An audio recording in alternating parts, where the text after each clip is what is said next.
بسم الله الرحمن الرحيم. عن أبي هريرة رضي الله تعالى عنه قال قال رسول الله صلى الله تعالى عليه وسلم: من قام رمضان إيمانا واحتسابا غفر له ما تقدم من ذنبه.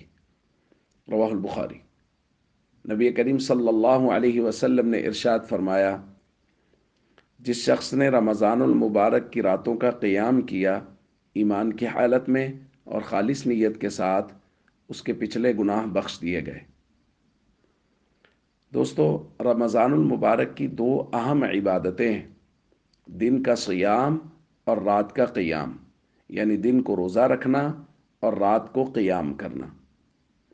اللہ نے رمضان المبارک کو قرآن کریم کے ساتھ بڑی گہرائی سے جوڑا ہے۔ اسی لیے قرآن کریم میں کہا گیا: شہر رمضان الذی انزل فیہ القرآن، کہ رمضان کا تعارف ہی یہ ہے کہ یہ وہ مہینہ ہے جس کے اندر قرآن کریم کو اتارا گیا۔ تو رمضان اور قرآن کریم کا آپس میں بڑا گہرا جوڑ ہے۔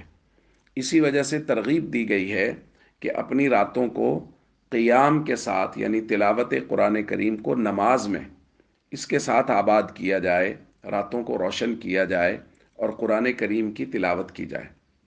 اب جو لوگ تو قرآن کریم پڑھ سکتے ہیں، انہوں نے قرآن کریم پڑھا ہوا ہے، ان کے لیے تو یہ حکم ہے کہ وہ رات کو قرآن کریم کی تلاوت کریں نماز میں۔ اور جو لوگ قرآن کریم نہیں پڑھ سکتے یا زبانی نہیں پڑھے ہوئے، ان کے لیے یہ ہے کہ وہ قرآن کریم سنیں، جیسا کہ تراویح میں اس کا اہتمام ہوتا ہے کہ حافظ صاحب قرآن کریم سنا رہے ہوتے ہیں اور جو مقتدی ہیں وہ قرآن کریم سن رہے ہوتے ہیں تراویح کے اندر۔ یہ رات کا قیام ہو رہا ہے۔ یہاں یہ درخواست کی جا رہی ہے کہ جن لوگوں کو تھوڑا حصہ قرآن کریم کا آتا ہے، ایک پارہ آتا ہے، آدھا پارہ یاد کیا ہوا، چند صورتیں بھی اگر یاد ہیں، تو رمضان المبارک میں اس بات کا اہتمام کر لیا جائے کہ روزانہ نوافل میں وہ ساری صورتیں پڑھی جائیں، تاکہ ہم خود بھی قرآن کریم کو پڑھنے والے، نماز میں پڑھنے والے ہوں۔ رمضان کے اندر تو کم از کم ہو۔ تو رمضان میں رات کے وقت پچھلی رات اٹھیں اور اٹھ کے جو قرآن کریم کا حصہ یاد ہے، جن کو زیادہ یاد ہے وہ زیادہ پڑھیں، جن کو کم یاد ہے کم از کم یہ ہے کہ ایک مرتبہ جتنا یاد ہے، آدھا پارہ، پاؤ پارہ، اس کو نماز کے اندر پڑھیں، تاکہ ہم خود قرآن کریم کی تلاوت نماز میں کرنے والے ہوں اور اللہ رب العزت ہمیں قیام اللیل کرنے والوں میں لکھ لیں۔